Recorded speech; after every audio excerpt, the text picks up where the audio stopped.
Cloudy day, you can see it's overcast. We can't even see the sky tree. Maybe you can barely see the sky tree at the back there in the cloud. If you didn't know it was there, you wouldn't look for it. Good morning, guys. Gang. Hello, hello, hello. Cloudy, overcast day today. Okay, thank you, thank you. Welcome aboard. Oops, this is part of the show and tell. Not this print, but something behind it. We'll talk about that later. This too, this too.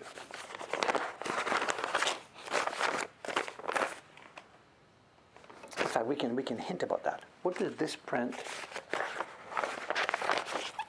and this print have in common? What do those two prints have in common? It'll be part of the end of our stream today.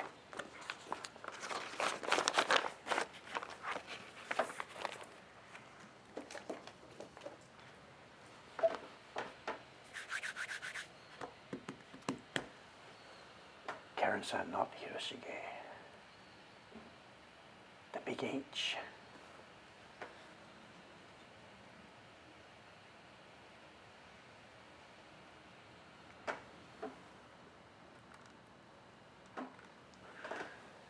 Okay, I did some banging last night. This is the block we've been working on, the grasses on the first print for next year's series. But I did the banging last night. There's nobody living close enough nearby, it doesn't matter. John-san, our carver, has to really be careful. He lives in such a small place. When he does his clearing work, he's got to be careful about the neighbors. So sometimes he comes here to do it. He sits upstairs here. And we're a concrete building. And there's people sleeping next door, but it's all concrete buildings, and we're okay here. So I did this noisy part last night. What's this? Thanks for the fast reply about the book. I bought it and it's wonderful. I don't have any idea what you're talking about.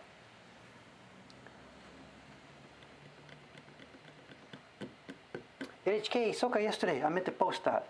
I forgot. Actually, it was no big deal. On Monday stream, I was supposed to post about it. The NHK program where I was a guest for a few minutes through a Skype call is online now. This is the program page, and the live link to their on demand must be this one. Hey, there you go. But again, it's not a program about printmaking. It's not about me. Simply, I popped in on a Skype link. They asked me to do that, and it really, I think the problem was at their end, but the video quality is awful. So. Do I have my notepad today for notes to talk about? No. The NHK, which somebody reminded me about. We have the show and tell. I don't know if there's anything else. I really don't know. Sorry.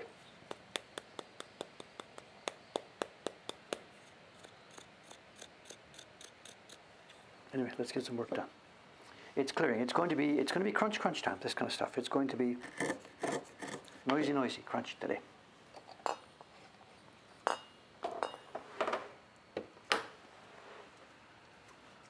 I'll leave it out there for a while. I guess I can't zoom in too closely just yet. So.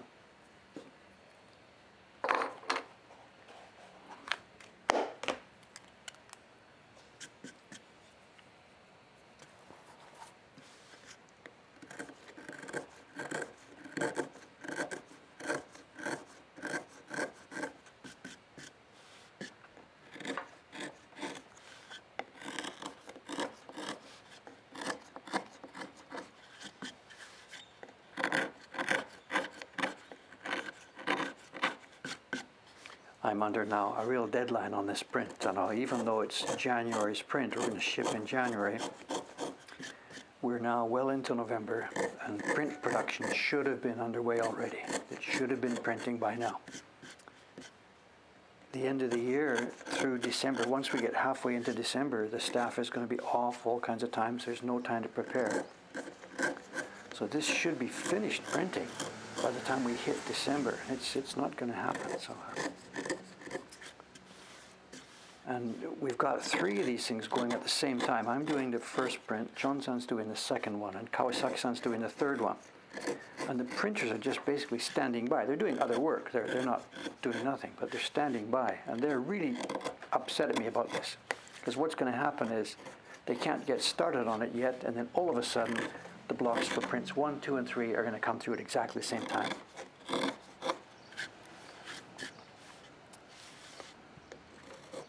So they're feeling a little bit frustrated about this. And then on top of that, they have to do the New Year's card, which we're going to need, I don't know, 600, 700, 800 copies of. So I have kind of screwed it up this year as far as getting these things all happening in the proper order and sequence.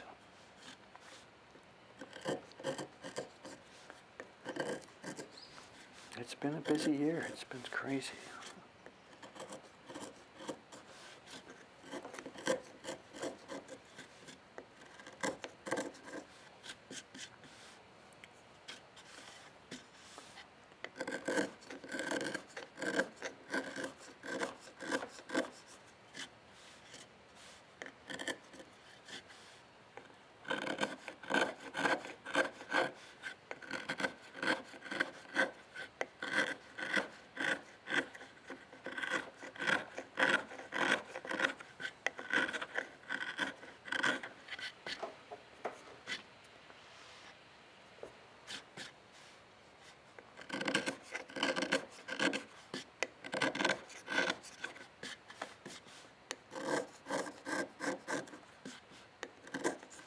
All these roughness, you know, if you leave them, then when the brush is coming over, it really, really picks up pigment. So.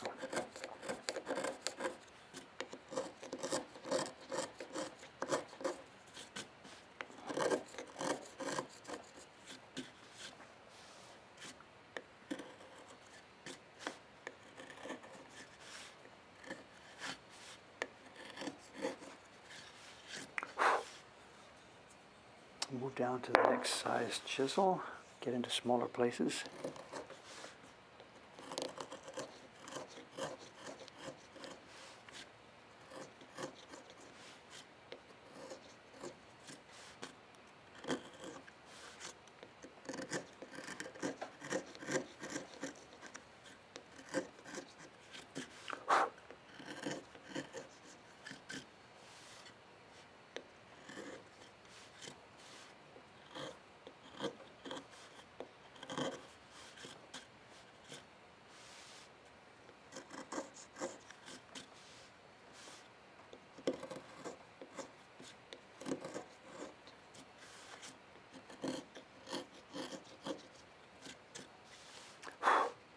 All right, let's get in here.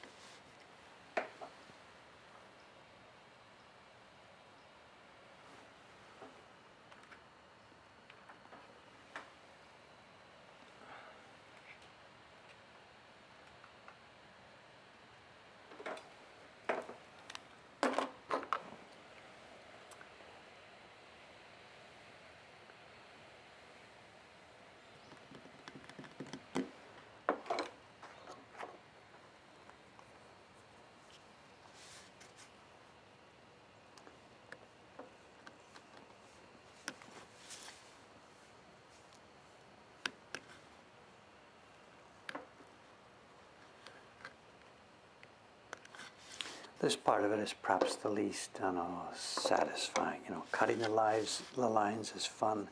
Smashing around with the hammers is fun. But picking all these little tiny bits of wood out of here, this is the part that I guess is the least amount of fun, but whatever. Has to be done, so.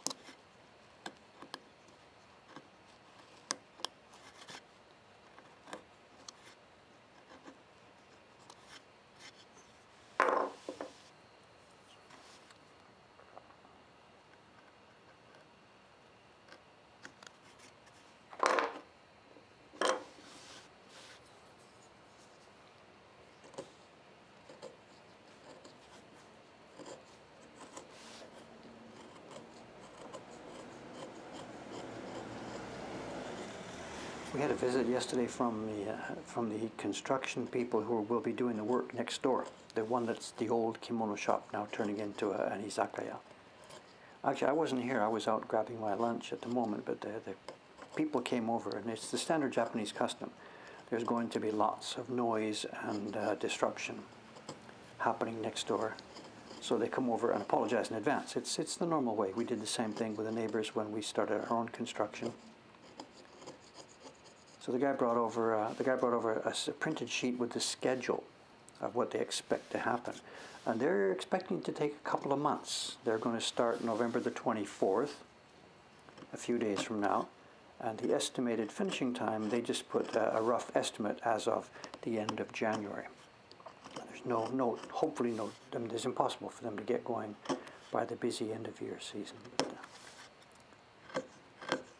And there's going to be quite some disruption. He said, some of this is going to be noisy. There's going to be jackhammer work. They're going to start at the bottom. They're going to run gas pipes or something under the main floor first. So the concrete floor is going to be jackhammered up, gas pipes, and then they're going to build up on top of that, of course. So there's going to be quite some disruption, and also trucks parked outside. This is supposedly a no parking street, but when people are doing construction, the police leave them alone. And luckily for us, we're of course closed now, so it won't matter having trucks parked outside blocking our view or blocking people from seeing the shop. It doesn't matter because we're closed. So it's happening at a good time. It's all right.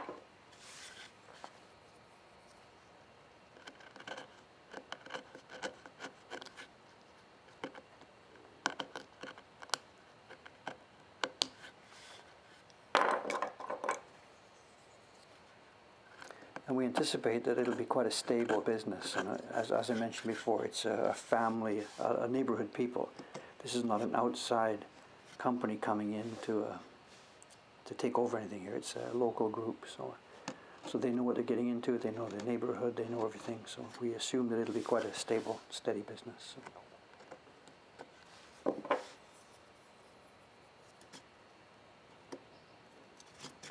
I hope I like the menu, and I sure hope it's no smoking. We'll see.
Questions. What have we got? Am I a member of the local business association? Yes, absolutely.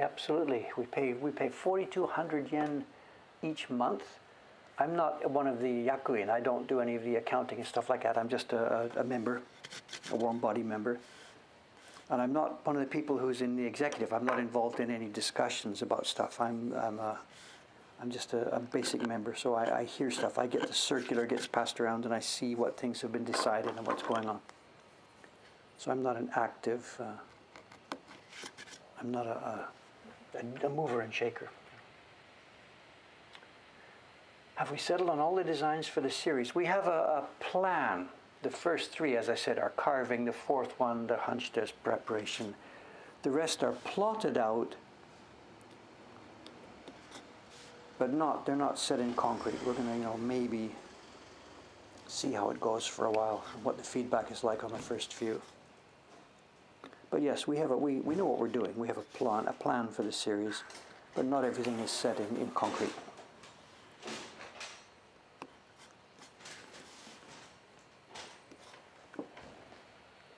Paper out, nobody upstairs at all. Next person will be in on Saturday morning. Dei-chan's coming, and she will be making some paper wet. Oh, there is actually two. Suga-san. You've seen her in the bunch of our YouTube videos. She's been doing the printing, the print of the summer tea fields, the video of the summer tea fields. Suga-san printed it. She's been off for a couple of months, actually, for personal reasons, and she's coming back in today. She phoned me last night and said, "Can I get back to it?" And I'm like, "Get over here, get over here." So she's coming in this morning to get assigned a new job, and the job is waiting for her. It's part of our show and tell today. The job she will be printing will be what we are going to show on show and tell today.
You can't see the tractor noise. It's the Yoshibori guy. He's unloading and loading for the towels. The towel man.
Coming along very well. It's okay. Get this cleared out in a few minutes. Bunch of chicken feet here. Looks like chicken feet. What did you do during the war, Daddy? I carved chicken feet.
So I'm missing all the action over here. Sorry.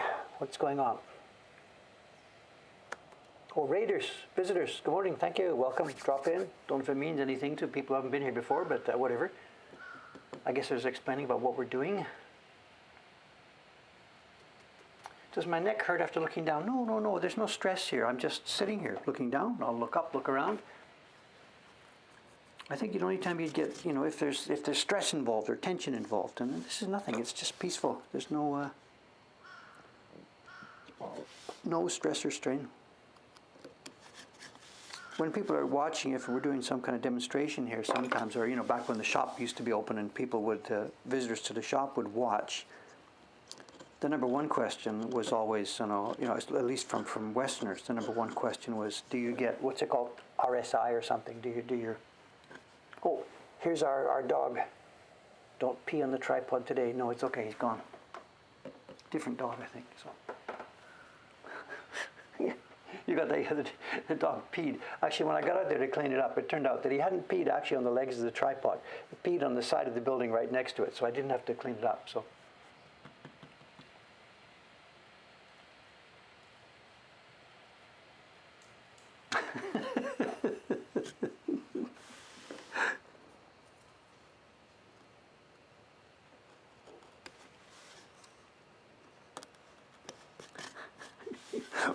What's worse, spending your time carving chicken feet or spending your time watching some guy carve chicken feet? So.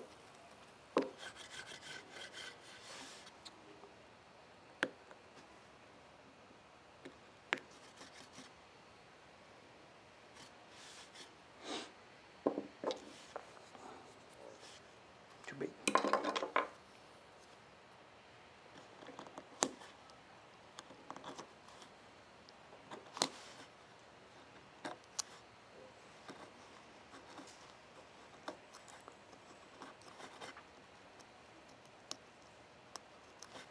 For those who are interested in an update, where the post office software saga is continuing. Yesterday afternoon, me and Aoyama-san and Cameron were wrestling again with this. The story just gets worse and worse and worse. The post office is changing to an all-electronic system. No more handwritten labels or hand-printed labels will be permitted.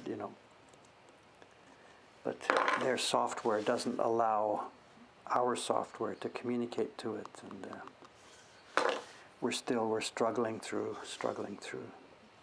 They sent us a disk with a custom program on it that we've installed in a couple of places here on Windows machines. But it turns out that, of course, it only works when the machine is a totally 100% Japanese computer. It installed its own copy of Microsoft SQL Server, and it did it with all the settings that don't match our own machine settings, of course, So for those of you who know what this is about, the collation of the databases is all wrong. Now, we know how to change the collation of a database when we have control over it, but we can't get inside the SQL Server here to change this one. It's a custom install. So we're wrestling back and forth. We just want to send packages. We just want to mail packages. I don't want to wrestle with SQL Server on a Microsoft installation.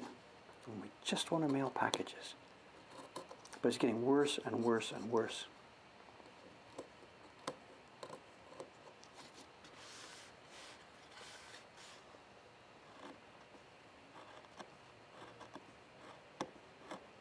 And at the moment, it's really looking not healthy. It's looking like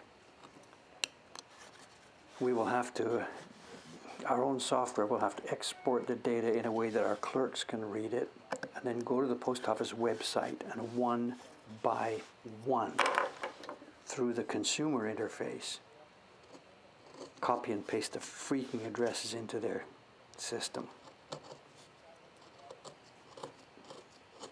If that's the way it works out, we are going to make some noise. We are going to make some noise. I got a good Rolodex. There's been lots of media here over the past years.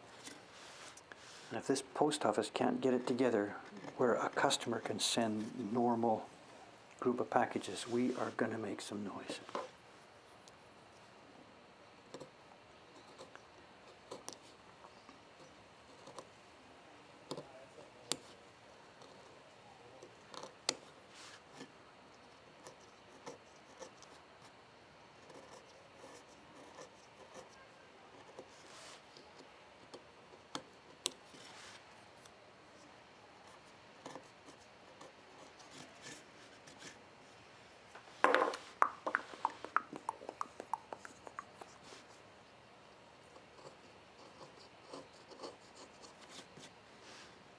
Okay, that group's done.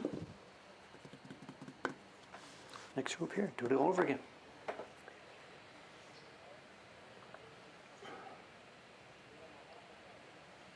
I didn't know Dave had employees. We have over 20 people working here now, you know, over 20. We were up to close to 30 a year ago at the top of it when we still in the shop and have everything.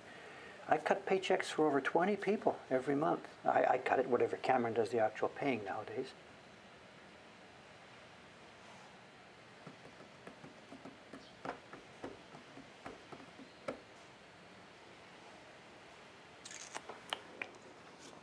We are a big little business, you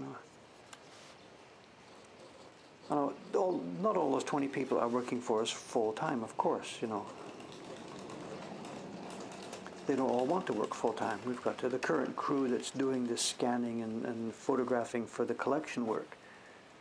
Yamada-kun, he only wants to work 1 day a week, that's all. So Watanabe-san, she works 1 day here shooting photographs and then does the rest at home on Photoshop.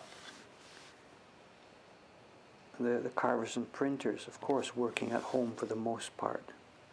And they're pretty much full-time. They do just work for us and pretty much nobody else. It's hard to tell if we were counting how many employees, how many full-time employees do we have. I don't know, how you would count it.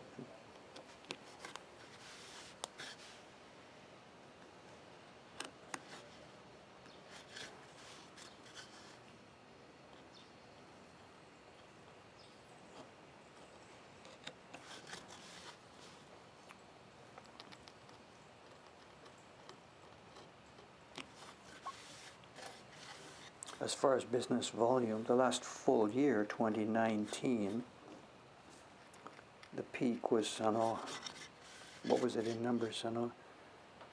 Not 8 million, it was 8,000, Hasen yen. What's Hasen yen in English numbers? 80 million yen, I guess, was our sales volume in the last full year, 2019. And this year, because the shop is zero, it's way down from that. But the expenses, of course, are also to some extent lower. So.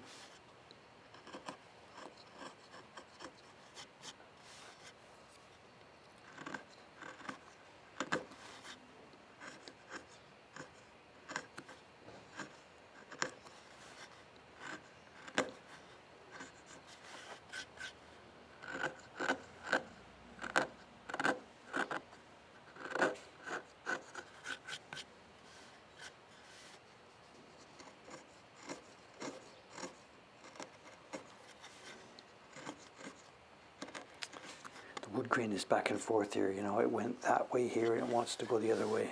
Back and forth, different directions. Can't be helped.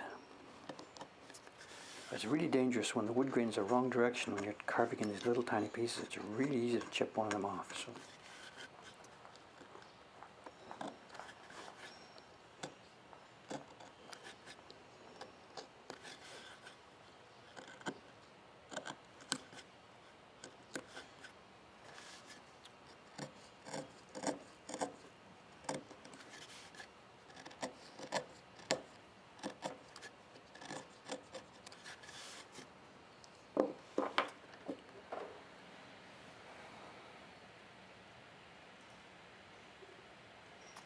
People, you got conversation going on here. Good, I can't catch it all, but thank you. Conversation.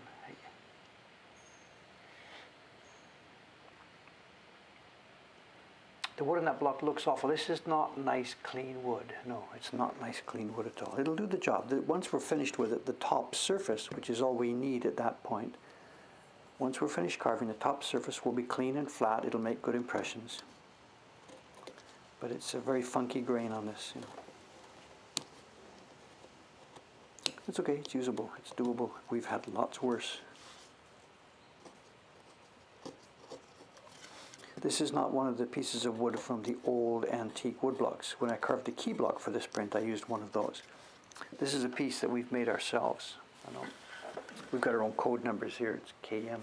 This is a piece of wood, we bought this from Kyushu. The KM board came from Kyushu. And my guess is that because it grew up in a fairly warmer environment, rather than in Tohoku, the top end of the country, which has really cold winters. My guess is that it's the warm environment that makes it, not so dense, but I don't know. I don't know the science.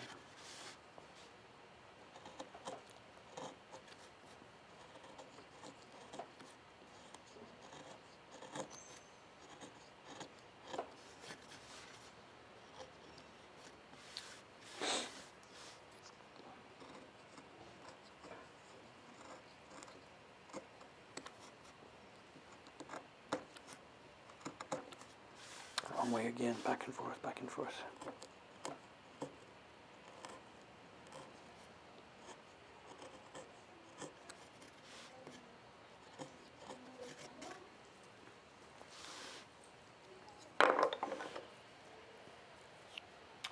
Any news regarding new shipping fees for Europe? No, I don't have answers on this yet because, as I said, we are still wrestling with the post office. They've published a new rate sheet which will be coming into effect early next year. But at the moment the rates are still the old one, and what we're wrestling with is what type of service we will be able to use. They have a bunch of new services coming in, UGX, e-packet Raito. They're completely revamping all the different kinds of services they offer. So no, I don't have any numbers. We do know that in general postage fees were going to be higher next year. In the case of America, they're going to be much higher.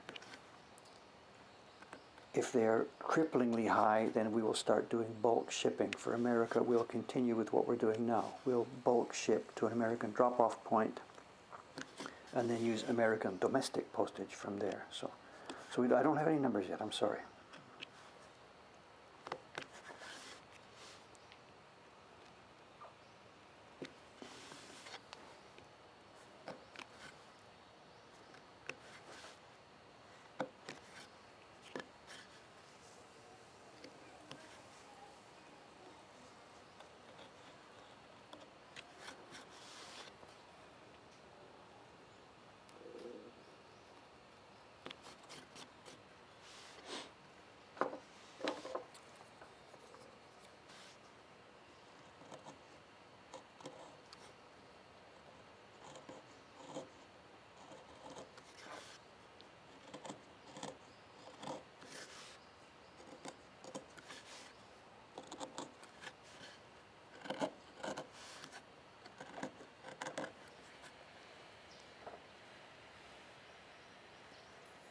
Now, why is the wood in mixed directions? I know we've got a flat surface here, but in the case of a natural tree, there's no such thing as a flat surface. Obviously, you know how trees grow. They are round and they go up.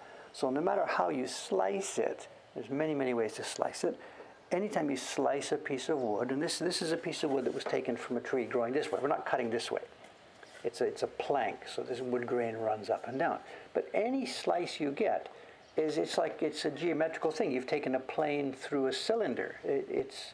So you don't get flat wood. You get wood where the wood grain comes in the surface and then out the surface and back up and down. And it does so at an angle because the tree is usually sort of this kind of a shape, and we've cut a flat piece and we've got no idea how the angles went when it was being cut. So it's absolutely common that when you're working on a piece of wood, you get grain that will, on one side, the grain will be this direction, and on this side, the grain will be another direction. And the one I'm looking at here, this is a bit more localized. So there might have been a knot, there might have been a branch in the back there, I don't know.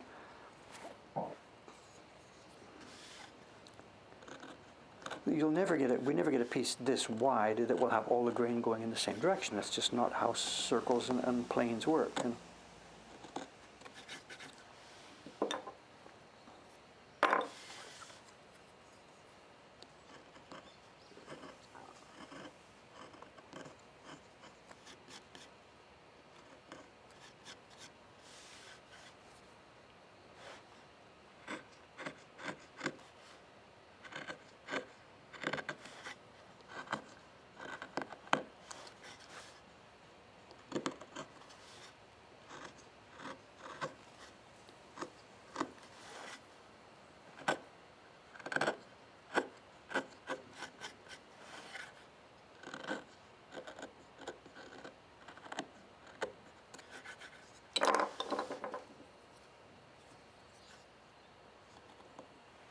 How's our time? Okay, oh, long, no problem, 8:35.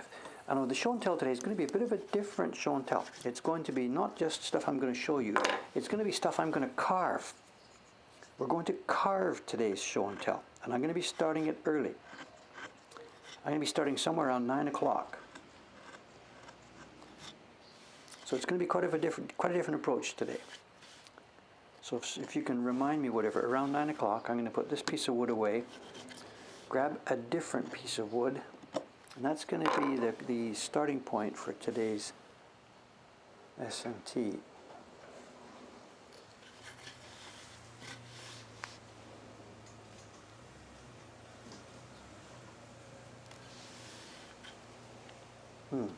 I can say that today's S&T is going to be about the NGJ. Whatever.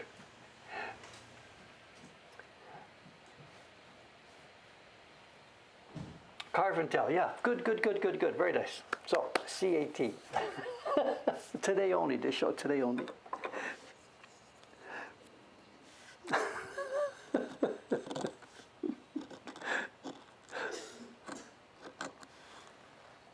Trucks outside, here we go. This could be, is it visible there? No. This could very well be people coming in for the construction. I don't know. Something that might be interesting over the next couple of months then, all through November and then all through December and January, with the construction going on next door, a lot of which will probably start at 8 o'clock in the morning. So this is probably going to be good news, bad news. It's going to be visually happening. There's trucks coming and going and workers coming and going in front of the camera here. But it may also get pretty noisy sometimes. I don't know. We'll see.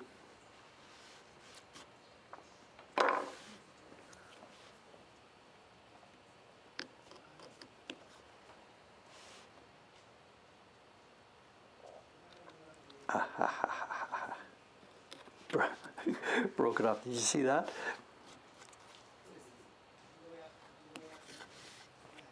Did anybody notice?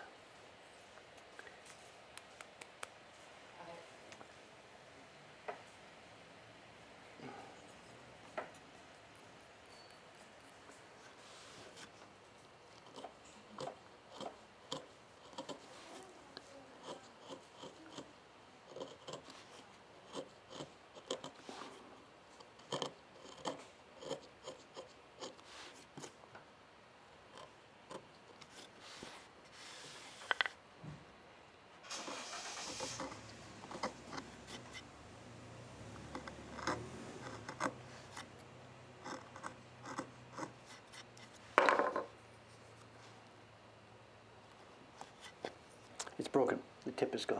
Can you see it? See the flatness?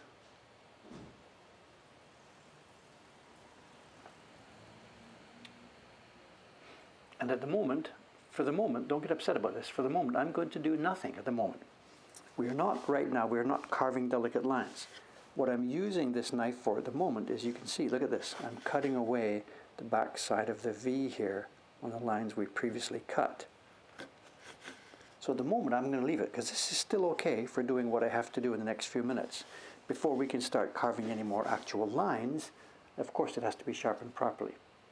But for the next few minutes it will just be okay for this. Whether that's heresy or not, I don't know, but look, it does just fine. In fact, funnily enough, after being broken like this, it's super sharp, because instead of cutting at the tip part that was gradually worn out, we are now using the back part of the blade further down the line here, which is not worn out, which is still super sharp. So don't tell anybody, but we're just going to keep going for a few minutes here with a broken knife. Don't tell anybody.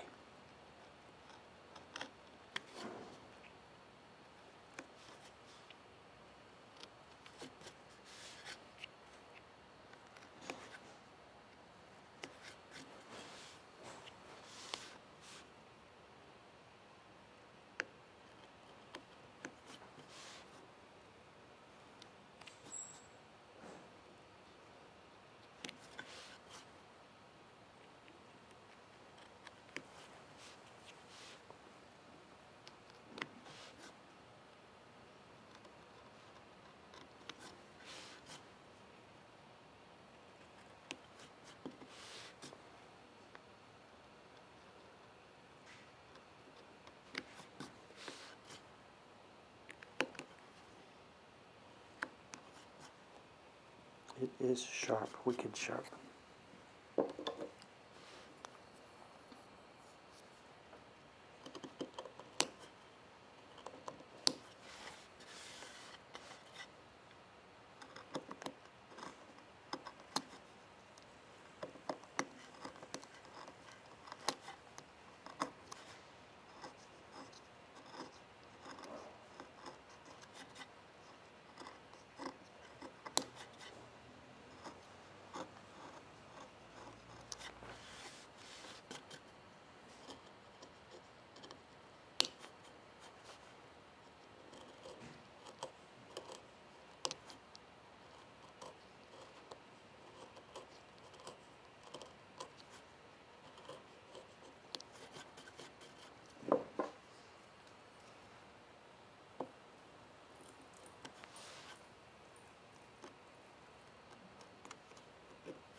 Is there nothing that goes on here that you guys can't make fun of or parody? So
Coming along, coming along. Almost finished this batch.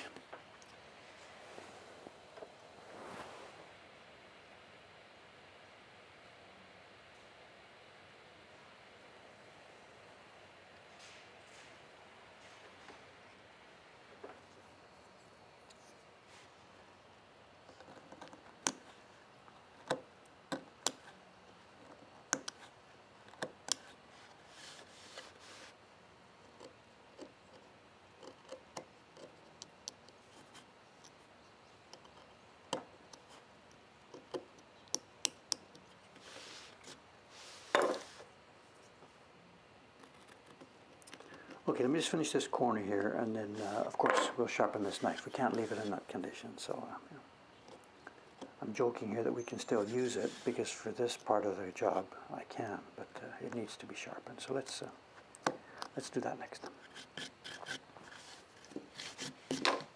Okay, we're all cleared away. All the little bits of leaves in here, all the little chicken legs. There's one more group up here, one more leg up here. But let's do the sharpening. Let's put this aside for a second.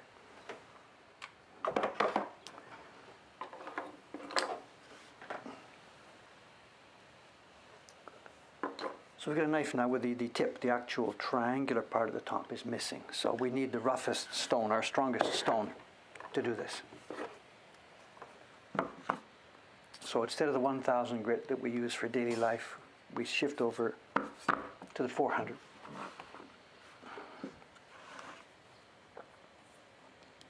I don't think I need to pull it out a little bit. I know, bit by bit. Once it does get a bit shorter, if you've got to, of course, open it up, pull it out. But at the moment, I think I'm still good to go. We had a fun discussion. I know Aoyama-san and I mentioned the other day, we went out to visit the company who was making the blades for our new series of knives. We had a bunch of long talk. Good news, bad news, good news, bad news, good news, bad news. I know we had received from them some knife blades about 10 years ago when I first set up the idea of making knives with them, but I didn't continue because Ukiyo Heroes got in the way. So we've been taking that set of sample knives that they made for us, having discussions with them back and forth about moving forward. And we've got lots of different changes and plans since that particular set was made back in 2011 or whenever it was. So anyway, long story short, we were over there Tuesday. We were over there Tuesday chatting with the guy. Fun conversation. And part of the good news is that they're going to make the knives for us in larger batches.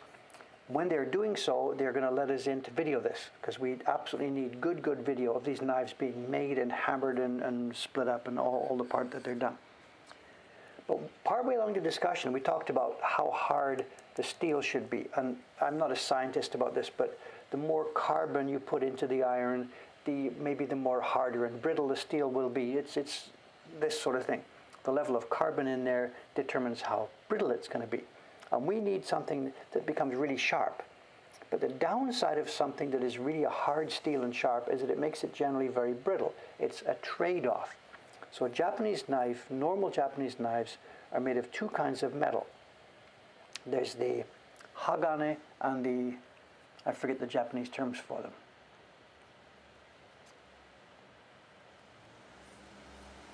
Somebody help me with the Japanese words for these. Forget the knife, whatever. Anyway, the one with the high carbon content at the back, and then the softer one at the top, to give it support. If the whole knife was made of the one brittle kind of steel, it would just break easily. And this was the same thing, samurai swords. It's the sharpenable layer in the middle and the support layer around the back. Anyway, what he did was, we had talked about this, that when they're in the fire, bang, bang, bang, bang, bang, bang, laminating the different kinds of steel together, the tip of the thing, when you've got a knife blade that you're making, do I have a raw knife blade here? Maybe. This was really fun actually yesterday. We got, and he's got the, so you've got your knife. It's at the back end of it here. There's a part that is not the blade; it's the handle, and it's where they grip the thing as they put it in the fire, heat it to the right temperature, then bang, bang, bang, bang, bang, bang, bang, put it back in the fire, bang, bang, bang, bang, bang to shape, put it back in the fire, and then dip it into oil or water, whatever, to do the all the tempering and annealing. But the deal is, he says, you can never you can bang in the middle of the blade, but you can never bang properly at the tip because it's sort of unsupported metal. So the hammering is always different at the tip than it is along the middle of the blade. And I'm nodding, yeah, I know. Believe me, as a carver, I know the first little centimeter or so, always it breaks too easily. It's always, I've learned that the first few sharpenings on a new blade, you sharpen, it breaks, you sharpen, it breaks, you sharpen, and then it goes for a while, and it gets better as you work down the blade. He says, well, don't you know how to take care of that? And I'm like, well, yeah, you have to wait till the first few millimeters are gone, and then you get to the good stuff. He said, no. Where did you learn to carve? He's friendly, whatever. This guy is something older than me. So he says, what you got to do when you get a new blade, you put it in your knife, you know from experience that the top 3, 4, 5, 6 millimeters are going to break easily, right? I said, well, yeah, you just got to get through this. He said, you don't get through it. He pulls out of his pocket, he pulls out a cigarette lighter. He takes the blade like this. He puts some spit on the flat side of the blade. He flicks his cigarette lighter and he heats up the top 3, 4, 5, 6, whatever millimeters of this blade. Nothing happens. A minute later, the water starts to bubble and boil. It's gone. He puts another dab of spit on there, puts the lighter underneath it again. He does this 3 times. He said, now go and use it. And you'll find that the first 5, 6 millimeters, I guess it's again, scientists who know more about this, annealing, tempering, whatever, it's reduced the brittleness of the blade. Now, it doesn't sharpen quite as sharp as it did before. Because if you just heat this thing softly, let it cool, you've made it so it doesn't take such a sharp edge as it did before. But it sharpens, but it won't click, click, click very much. And Dave here has been carving for 40 years, 40 plus years, says, didn't know that. so it's okay, I know I got no reason to be embarrassed about going to talk to an aged, experienced knife maker and having him tell me stuff like this. I mean, that's what this is about, right? So. But I'm curious now. That was on Tuesday. We came home, and I haven't hunted up about this. But is this a thing among other blades and blade makers and knife makers? When people get a samurai sword, do they take their lighter and flip on the top? I don't know. So now I'm all hot. I'm in the middle of this blade. It's okay. It's done. But when I start on the next blade, don't have a lighter. I'm going to find a candle, I guess. We've got candles upstairs for when the power goes out. So yeah, it's annealing here, and So yeah, live and learn. And the message, the moral of the story is, talk to experienced guys, of course. Talk to some experienced guys. He knows nothing about wood carving, nothing about ukiyo-e printmaking. He makes knives for carpenters. He showed us one he made. He got an order from Germany for a guy who was making violin tops. And he had a specific shape in mind. He'd seen a Japanese tool that was a scooping chisel, like we talked about on the stream a while ago. And he asked this guy if he could make it with a specific length and a certain bend. So this guy's doing that. He's making some knife for a violin maker in Germany.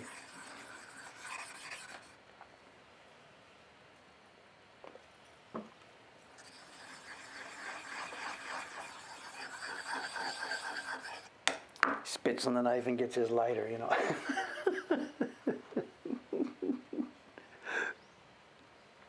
Can't see with those glasses.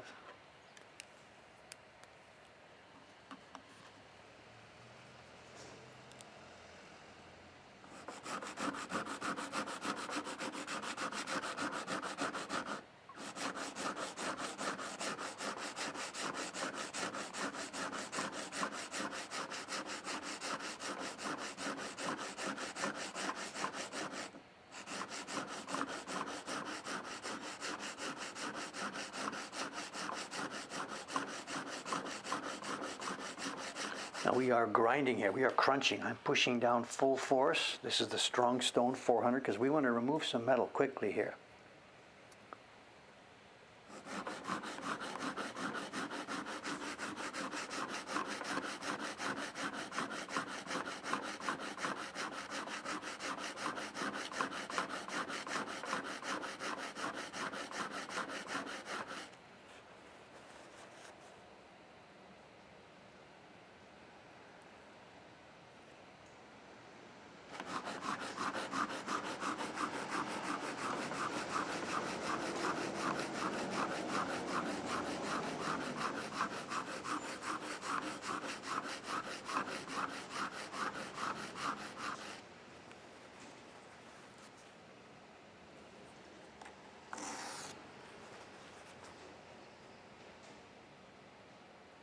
I think we're there. It's not sharpened yet, but the shape is now there. We've pulled it back enough so that that missing triangle has been restored.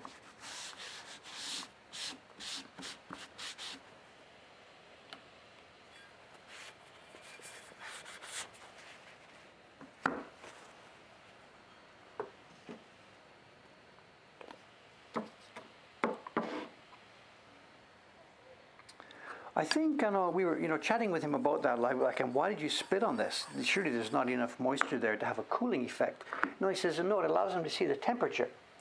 He said, if you just the fact that there's moisture there evaporated off 3 times, that gave him a clue as to how much heating had gone on. So if I understood correctly, and if he explained it the scientific way or whatever, I don't know. The water didn't, I think, have any specific function as how the annealing was working. It was a guide to him to what the temperature was. He just got it to 100. He said once is not enough, but if you do that 3 times quickly, then it has got to, maybe it's got to 200 C or something like this. I don't know. There was no number mentioned. But the purpose of the water was to show him where we were at with the temperature. As far as I understood it, maybe the presence of the water had something to do with the steel changing. I don't know, but I didn't think so. And I'm curious now, because he didn't mention this as though it was something highly secret or whatever. He just said, of course, this is what you do when you've got a blade like this. So I'm very curious now. I know I never saw Ito-san do that, but I wonder if the old carvers did this and knew about this. I would presume they did. It's just Dave here who, because he never worked together in a shop with other men, because I did this by myself, I miss picking up on that kind of stuff. So it's quite possible that the traditional carvers simply knew this. You put a new blade in, get your lighter out, and away you go for this, But it was funny. So it's fun for me, even at this age, still to be, catching these new, catching new stuff,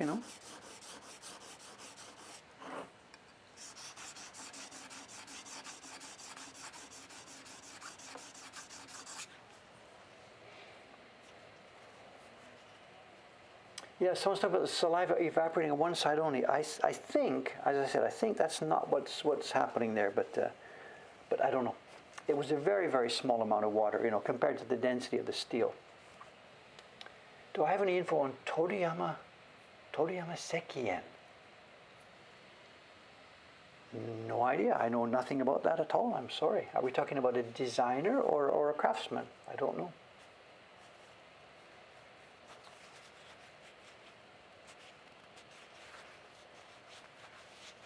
The sharpening, yeah, it's well known. This is standard sharpening stuff. This is a normal steel diamond plate. I switched over to use diamond plates some years ago.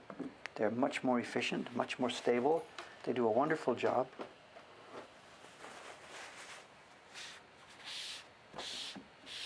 We use 3 stones in all. A rough one, this is a 400 diamond, which is roughly equivalent to what we would call the arato, strong, rough stone. Then I switched to a 1,000 to 1,200 would have been okay. This is the nakato, middle stone. I'm going to finish off with the shiageto. And the smaller white stone, I guess people have been posting about this. The smaller white stone is what's called a Nagura. It's a very weak stone. It comes apart. As you rub it, it is decaying and leaving its own body on the stone here. And the idea, again, I can't see at the molecular level, but the idea is that when you've got a really smooth, hard stone, it's the grit particles that have worn off the Nagura that are actually doing the cutting. Whether that's true at the molecular level, I don't know. But it sure does work.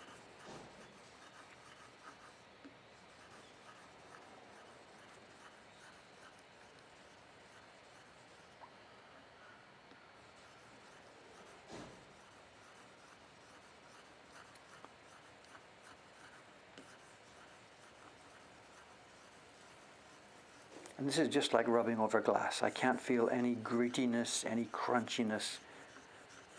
I wouldn't even know anything was happening. But yet when you look at it, it has become polished. This actually now is too sharp. for the job I'm doing now. It's really too sharp. It's going to break again fairly soon.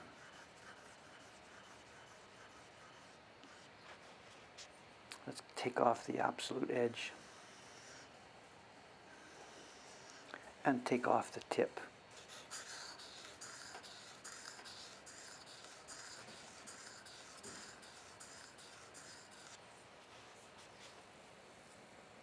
There we have it. Very nice. Should we zoom in? I don't know if we can zoom in and see this thing. I don't know.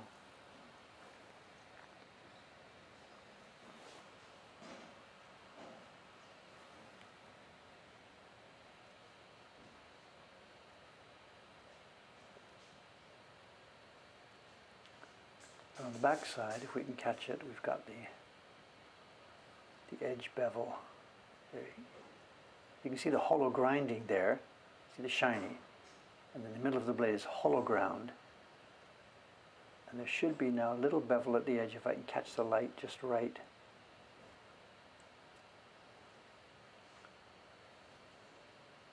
Can't find the angle to catch the bevel at the edge. There it is. You can maybe see it there. It's the shiniest right along the edge. There's a little bevel just along the back side.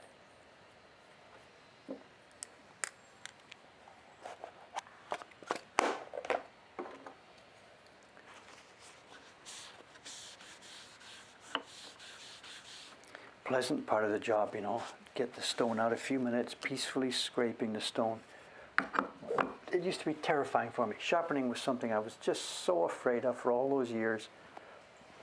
I was so good at it. It was frustrating. It was angry.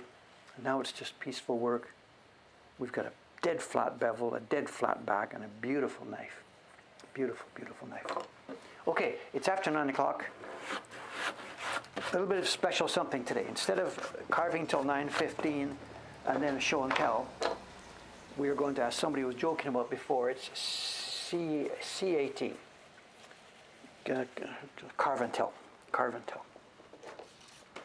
We have a block that came in here last night.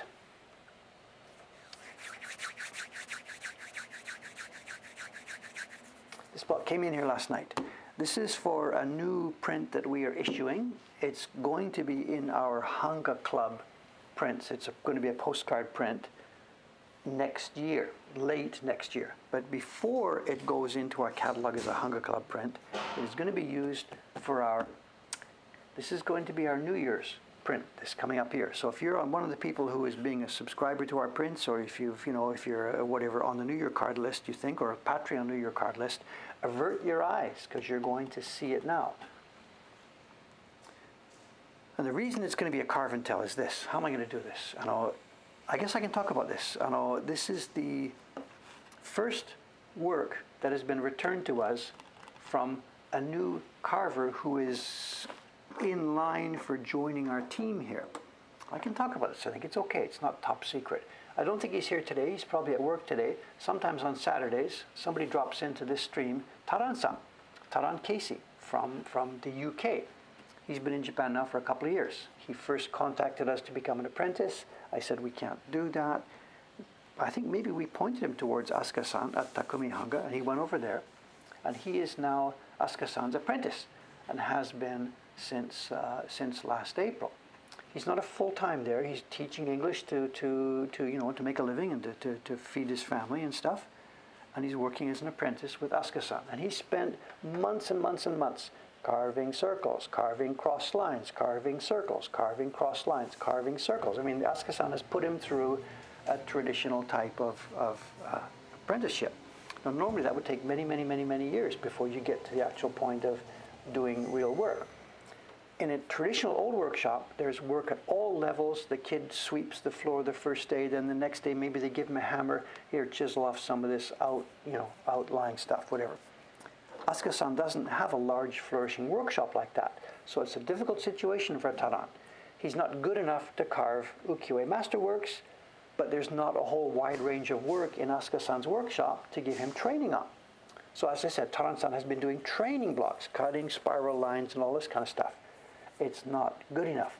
So he needs, what I can't say simple work, he needs work that's doable by somebody who is not a master yet. Asuka-san doesn't have such work. We here at Mokuhankan have the need for such. You can see where this is going up. After some conversation last month, a couple of months back, Asuka-san agreed that Dave would be allowed to send some wood blocks over to Taran. He would carve them, Asuka-san would check it out, look and make sure it's okay, and approve it, and send it off. And we now have, Taran-san came over last night and delivered this. So this is for him, but actually he's not going to get paid. I mean, I can't pay Taran-san for this. He's not my apprentice. Now, of course, we are going to pay. I'm going to phone Asuka-san today. We're going to talk about a price, and we will make payment to the Asuka-san workshop. What will happen next, I don't know, and it's none of my business. I presume, of course, he's going to share this with Taran-san, who did the work. I know nothing. I don't want to hear it. It's none of my business. So we are contracting with Asuka-san to do it, but this is Taran-san's. And then he came over last night to deliver this in person. He didn't need to do that, but it was nice to see him take the trouble to do that. He delivered it in person. And I guess, of course, like it's going to be his first paid job, so I guess he's happy about this. He's probably going to see this. He'll listen to this tonight or something, whatever, so I suppose. And I'm just, I'm really, really happy to be in the position where we can help this future happen. You know, I'm not Taran-san's boss. I'm not his oyakata. I'm nothing. But because we have a fairly flourishing business here, it means we can maybe help provide some means for him to work through with his own teacher there to get better at this. And what we did was, the job I chose to send him, I have to be careful what I say now because it might sound a little bit insulting. There's some types of ukiyo-e carving that is super delicate, clean, sliding lines, where if you carve with too much waveriness, it spoils the effect and it's no good. There's another kind of carving that is made up of little bit, cut, here, cut, here, cut here. It's not long, continuous strokes. It's energetic strokes. We're talking hokusai. So without being sarcastic about this, it's easier to get away with carving a hokusai print when you are less experienced, and I speak from my personal experience, than it is to try and do an Utamaro Beauty or a Kuchie print. So this suits my needs. So we got a hokusai design, we sent it over, and Taran-san really, really got to work on it, and he did the whole thing. He did the key block, did the color separations, and returned it to us. And here we can show you, this is, we'll sort of mix this up here. The show and tell part of this is a book from Edo time. This is not a Taisho reproduction that we frequently show here and stuff like this. This is an actual Edo era book from our collection. And this would be from 1860 maybe or so, 1860. Hokusai Gafu, the middle volume Zen. It's the middle volume in Hokusai's Gafu. It's a picture book. Hokusai Gafu means pictures, picture book, whatever. And we took the string off. I needed to do scanning on this, so I cut the strings off. And people get upset about that. You know, Dave, it's an old Edo era book. What do you mean, cut the strings off? The strings on the books you see these days are never the original strings. They bound these with string, and 2 weeks later, somebody was reading it and the string broke and they restrung it and rewired it. Since 1860 down to now, this has been restrung dozens of times. So please don't get upset because I cut the string off to open this up. I didn't cut off the koyori. There's a washi paper which goes through these two holes. So the middle binding is still tight. I just took off the covers so we could open this and get it scanned. And let's find, here we are. Here is the original image in the book that is going to become this year's New Year's card for us. Now we're not going to do the whole image. I've got a proof here somewhere. Do I have a proof?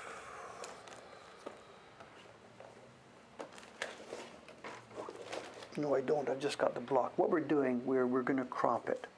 We're going to crop the village and the waterfall, and it'll just be the middle area here that is going to become this year's New Year's card. Maybe you can see it if I put the block up. You can get the idea. This is reversed, of course, from the book.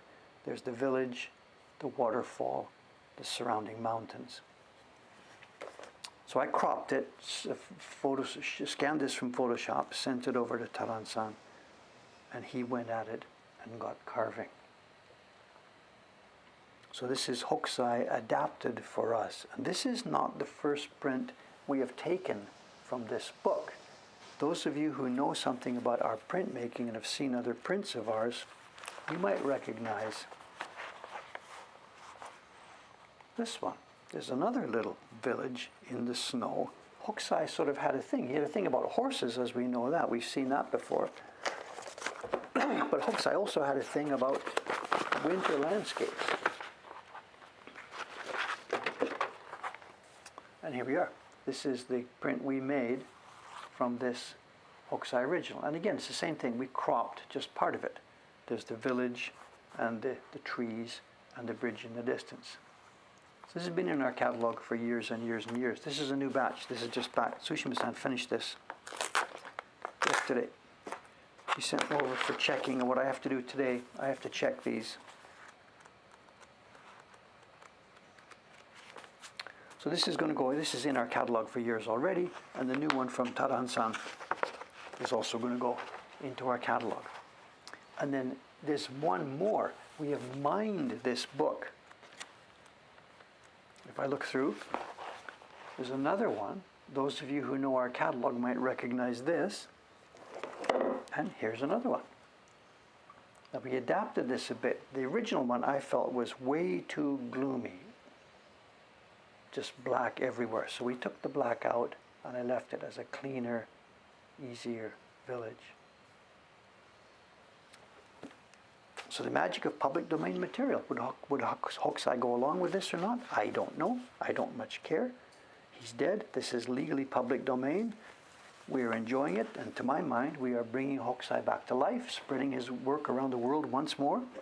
I don't see any downside about this at all.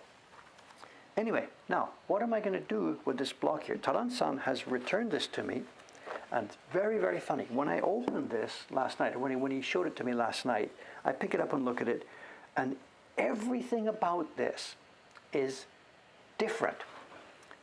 Did I carve this? No, none of these strokes are similar to how I would have carved. Did our carver Chon-san carve this?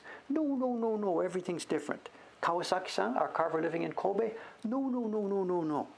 It's really interesting. You could take the same design, I could take the same tracing paper, stick it on 4 blocks, send them to the 4 carvers in our group here, Dave, Chon-san, Kawasaki-san, and Taran, and get the 4 blocks back, and I know instantly one who carved it.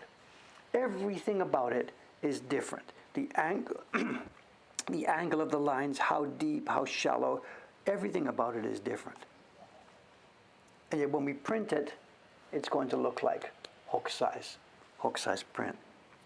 Now I need, and this is, I have to be careful about here, not to say anything negative about Taran-san. He has done a very, very, very nice job, but there are a few things we have to do. He doesn't have much experience yet at carving a set of blocks, sending them through the printers, and getting the feedback from the printers. So he's carved, based on his own experience, carved the shape, cut out what you've sort of seen on Dave's videos, and go from there. But as it stands right now, this block is not printable. Something like this. Let me get a pen here. He has left the wood here, as he should, and he's carved away oceans, as he should. But it's nothing, it's not a mathematical thing. He's been thinking, okay, it has to go 1 millimeter down, 2 millimeters down, 3 millimeters, 4 millimeters down. But that's not how it works in real life. When you have a shape like this, the printer will rub the baron over it, and this area, I'm going to scribble on the block here, this area right here is a critical area for blots. What Taran-san has done is 2 millimeters away, he's carved to a certain depth, 2 millimeters away at a certain depth, 2 millimeters away at a certain depth, and it's not enough. At the tip of a point here, this has to be deeper. If we left this as it is, almost certainly the printer's baron will bang that point. Now he wouldn't know this because he hasn't worked in a workshop making prints before, but that's okay. So Dave is going to just simply take his chisel here, and this area right in front of this point has to come down.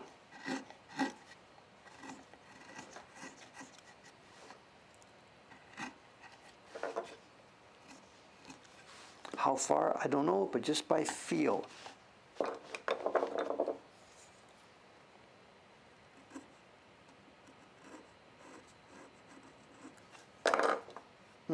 Something like that. So it's my job now, before Suga-san goes over this block, she's going to get these blocks today to carve on. Suga-san will be here today. She'll be picking up these blocks to carve on. Before I give them to her, I have to touch these up now, the last few steps. And please, I mean, Taran-san's going to watch this video later on today. This is in no way a criticism. He just simply, this is how you build experience. And what would have been a cool way to do this is just leave the blocks as they are, send them to a printer, and then with all the blots on them, bring them back and say, now, see, look, there's where the blots are, there's where the blots are, there's where the blots are. Do I know about his umbrella print? No, he's doing that on his own. I guess it's on his Instagram, right? I know I saw, he showed me on his iPhone yesterday, or on his phone yesterday, the umbrella print he's doing. If I were guiding his work, I would say lay off that for a while, because that's a tough one. But also, it's going to feed him a whole bunch of, he and I chatted about this last night, carving this kind of line, carving that kind of line, carving this kind of line, carving wiggly lines, carving smooth lines. That's a very, very, very difficult print. There's also another aspect to it, is that I think he's working from, he's not reproducing a print, he's reproducing a drawing or a painting. And that's a completely different story. When we do this, when we reproduce something like this, this is not Hokusai's drawing. This is a woodblock print made from a Hokusai drawing. How can I explain something like this? Okay, let's look like this. Okay, there's already memos on here. Okay, so the artist is drawing something. He's got a brush. He brushes this and brushes that and brushes this, and away you go. And the brush stroke may come down here. Another brush stroke may come down here like this. You see what I'm getting at here? Brush stroke A is what it is, brush stroke B, brush stroke C, and maybe brush stroke C actually comes through here a little bit. Now this is not right, and the carver would actually not do that. The carver, when copying the original painting, the carver would carve this, and he wouldn't carve that. So whenever a carver is working on an original work, the people back in Hokusai's time who carved this, they would quote unquote clean up Hokusai's brush strokes. Not clean up in the sense that you take the raggedness and make it smooth. You've still got to keep this taste and the ragginess and all the feeling, but you clean up the little corners and this and that, and how much to clean up and how much to leave is all up to the carvers. And almost every carver working today has never done that. They've only ever carved reproductions of prints, which means the carver 140 years ago, 160 years ago, was the only guy who gets the chance to do this. So Taran-san, knowing this little paradox about our work and choosing his own stuff to play with, has grabbed this umbrella print, which is a drawing. And he and I looked at it last night. What are you going to do? What are you going to do? What are you going to do there? How much to adapt and how much to change? Very, very interesting points. So this young guy, he's grabbing this with both hands, and if he actually ends up staying here, if he keeps at it, if he stays motivated, then he has every chance of becoming a really, really, really, really fine carver. So let me work around this block a little bit. Let me nibble on things here and there. You can see one there. Look at this. This is the place where the paper will go into the registration marks, and he has still left a bit of a bump here, and that would clearly make a deep color line on the print.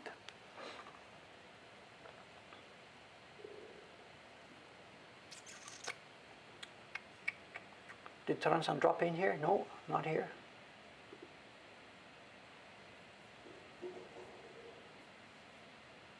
he's off at work today. Taran-san he's still got a real job. He's trying to balance the two things. So he'll be here later. Taran-san, thanks for doing this. If you see this in the replay, thanks again for joining our team. I don't know if I can say that. Whatever. Thanks for joining our team.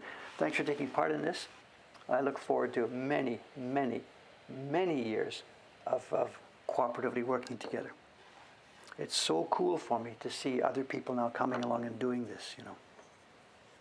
There's no, like, is Dave worried about the competition? No, we just need more people to do this. The more people that get involved with this, the more people that start doing this. This is another area. This is a little too shallow, the shoulder.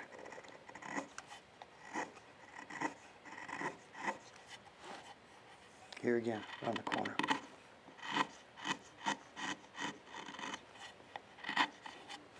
Just a shave, just a shave.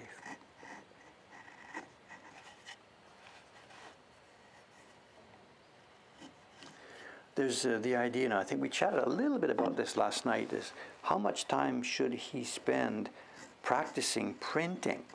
Based on what I've just said, if you knew something about printing and if you were a little bit experienced at printing, that would make you a better carver.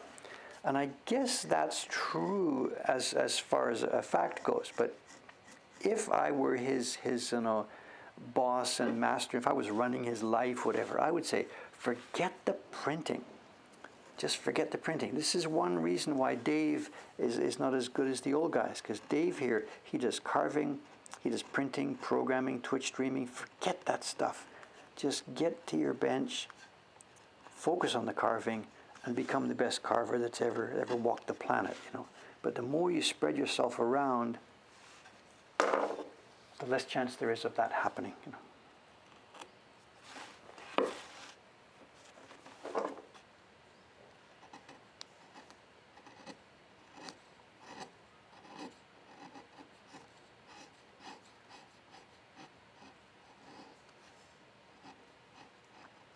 But who am I to talk about that, you know? Focus on one thing, Dave. Yeah, right.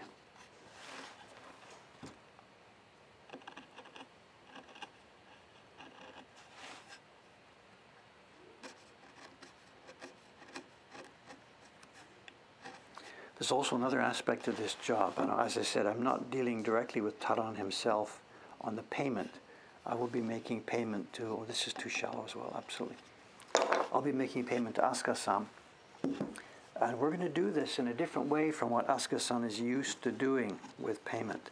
All of his life, he's worked as an independent carver, and he quotes to the publisher, you want that set of blocks at that size, that many colors, okay, it'll cost you whatever, 400,000 yen, blah, blah, blah. The publisher pays for the wood blocks. The publisher pays the carver the fee. The publisher then owns those pieces of wood.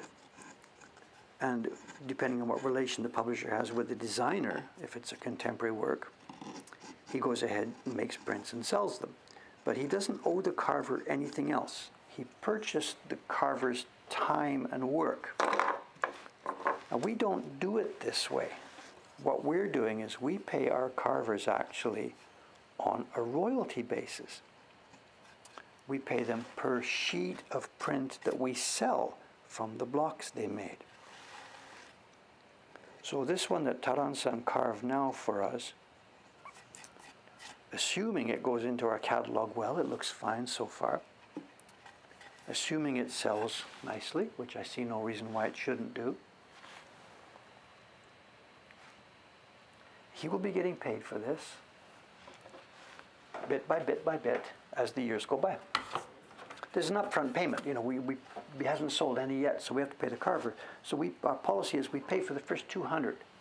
We pay the royalty for 200 copies in advance. And then as it sells more than 200 copies, we then make subsequent payments over and above that.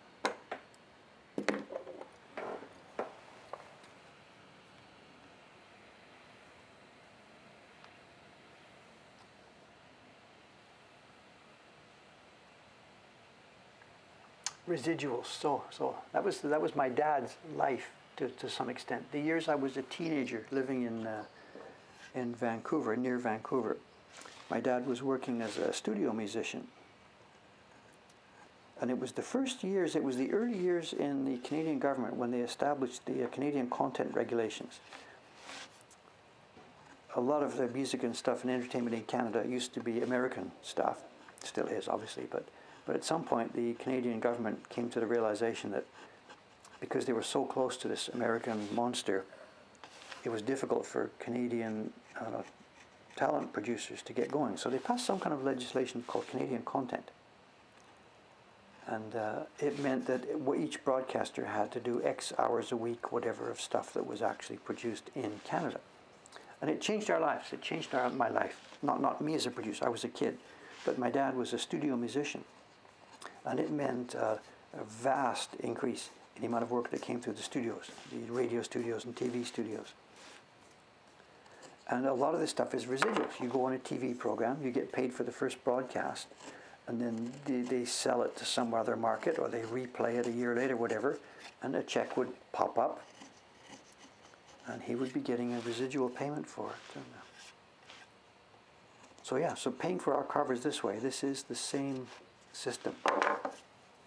I don't know if we're going to use the word residuals, but royalty, I guess, is the better word for it. Whoa, sharp knife, be careful.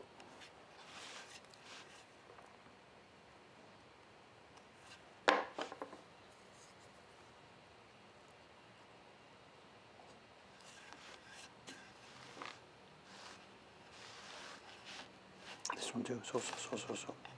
These edges have to come off. Yeah.